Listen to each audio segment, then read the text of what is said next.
అందరికీ హాయ్ అండి. ముఖ్యంగా జన సైనికులకి, వీర మహిళలకి నాదొక చిన్న విన్నపం అండి.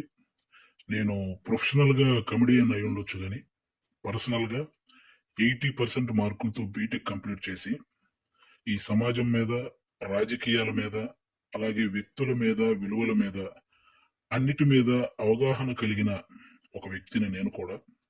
ఆంధ్రప్రదేశ్‌లో ఓటు హక్కు ఉంది కాబట్టి జరుగుతున్న విషయాల మీద మాట్లాడే హక్కు నాకు కూడా ఉందని నేను మాట్లాడుతున్నాను.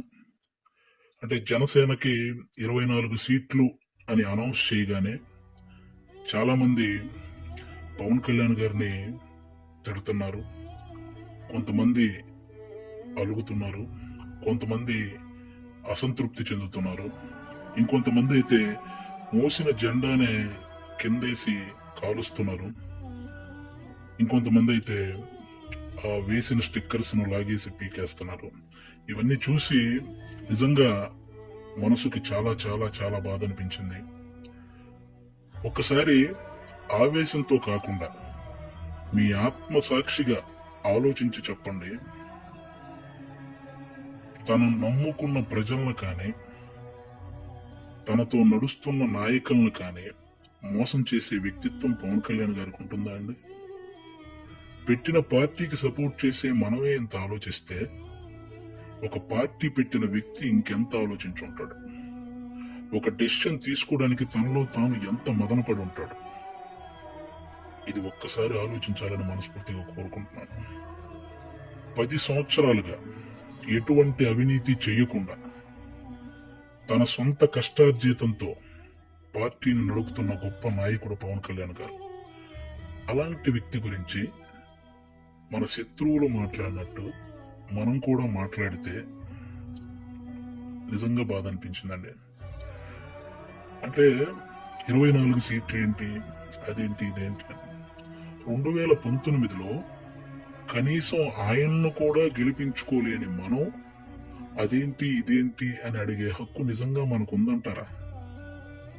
అదే చిన్న పరీక్ష ఫెయిల్ అయితేనే ఇంట్లో నుంచి ఒక 10 రోజులు బయటికి రాము. అలాంటిది ఇంత పెద్ద ప్రజా సంగ్రామంలో 2 చోట్ల ఓడిపోయి కూడా రెండో రోజే సమస్య అనగానే పరిగెత్తుకుంటూ వెళ్ళి ఆ సమస్యను సాల్వ్ చేసిన గొప్ప మనసు పవన్ కళ్యాణ్ గారిది. తన పిల్లల కోసం బ్యాంకులో దాచిన డబ్బును కూడా తీసి కౌలు రైతుల కష్టాలు తీర్చిన పవన్ కళ్యాణ్ గారి గురించా మనం ఇలాంటివన్నీ మాట్లాడేది. ఎన్నో సమస్యల మీద ఎంతో మందికి ఎన్నో రకాలుగా సహాయం చేసిన వ్యక్తిత్వం.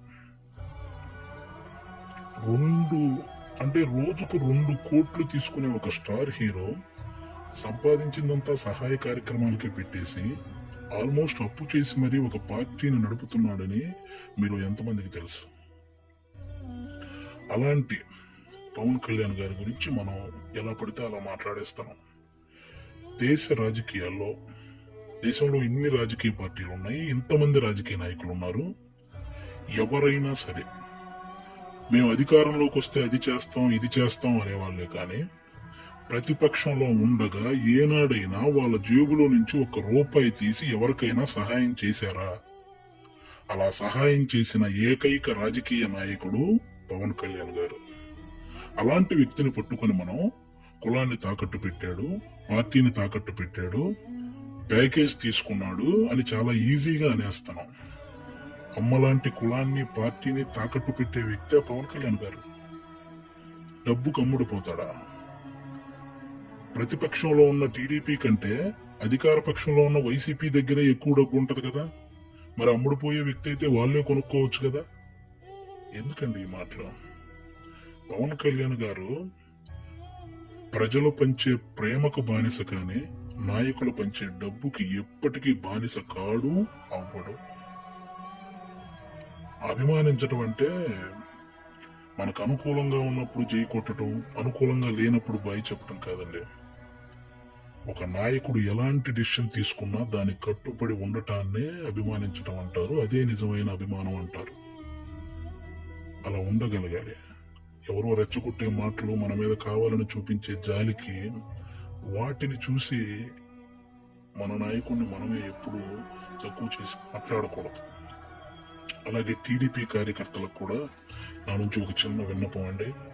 2014లో ఒక్క సీటు కూడా ఆశించకుండా పూర్తి మద్దతు చంద్రబాబు నాయుడు గారికి ప్రకటించారు. ఆ త్యాగాన్ని గుర్తించాలని మనస్ఫూర్తిగా కోరుకుంటున్నాను. అలాగే 2023లో 14 సంవత్సరాలు ముఖ్యమంత్రిగా చేసిన ఒక వ్యక్తిని, పేద కుటుంబాల్లో ఎంతో మంది పేద విద్యార్థులు వాళ్ళు ఐటీ జాబ్ చేయొచ్చు, అమెరికాలోకి వెళ్ళి సెటిల్ అవ్వచ్చు అని ఈ ఐటీని తెలుగు రాష్ట్రాల్లో ప్రతి ఒక్కరికి పరిచయం చేసినటువంటి చంద్రబాబు నాయుడు గారు లాంటి వ్యక్తి ఒక 70 ఏళ్ల పైబడిన వ్యక్తిని జైల్లో పెడితే నిజంగా చాలా మందికి బాధ అనిపించింది. అలాగే పవన్ కళ్యాణ్ గారు అక్కడికి వెళ్ళి కలవడం జరిగింది.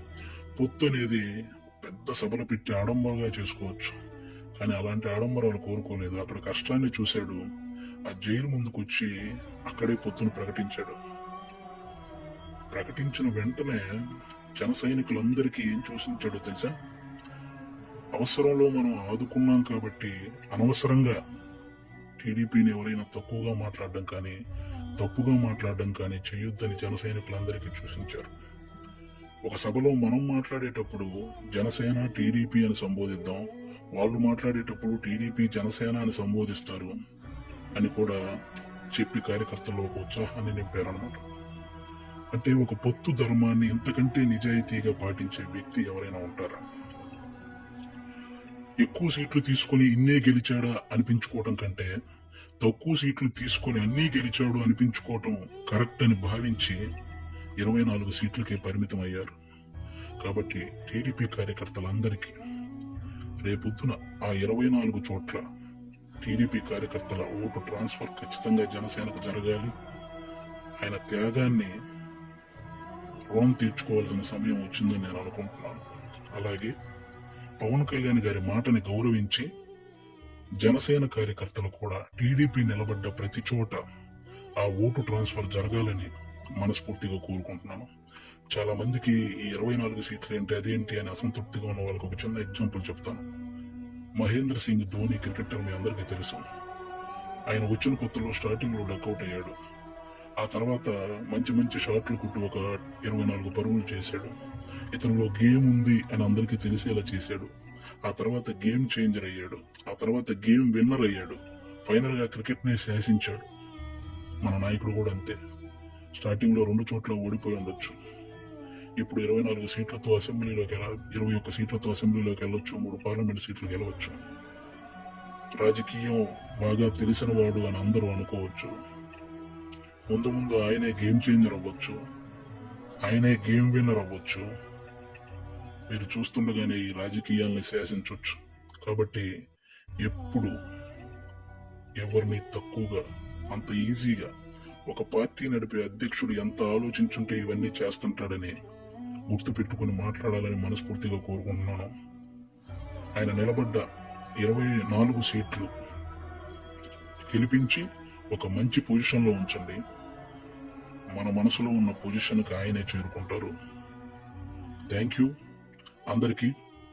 అంటే 10 సంవత్సరాల నుంచి పార్టీ నడుపుతున్న ఒక వ్యక్తికి 10 సీట్లు తగ్గగానే ఎలా పడితే అలా మాట్లాడుతుంటే 2 డేస్ నుంచి ఏం చేయాలో అర్థం కాక ఒకసారి నేను మాట్లాడాలనిపించి మాట్లాడాను. తప్పు మాట్లాడుంటే క్షమించండి, కరెక్ట్ మాట్లాడుంటే కన్విన్స్ అవ్వండి. Thank you. జై హింద్, జై జనసేన. Thank you.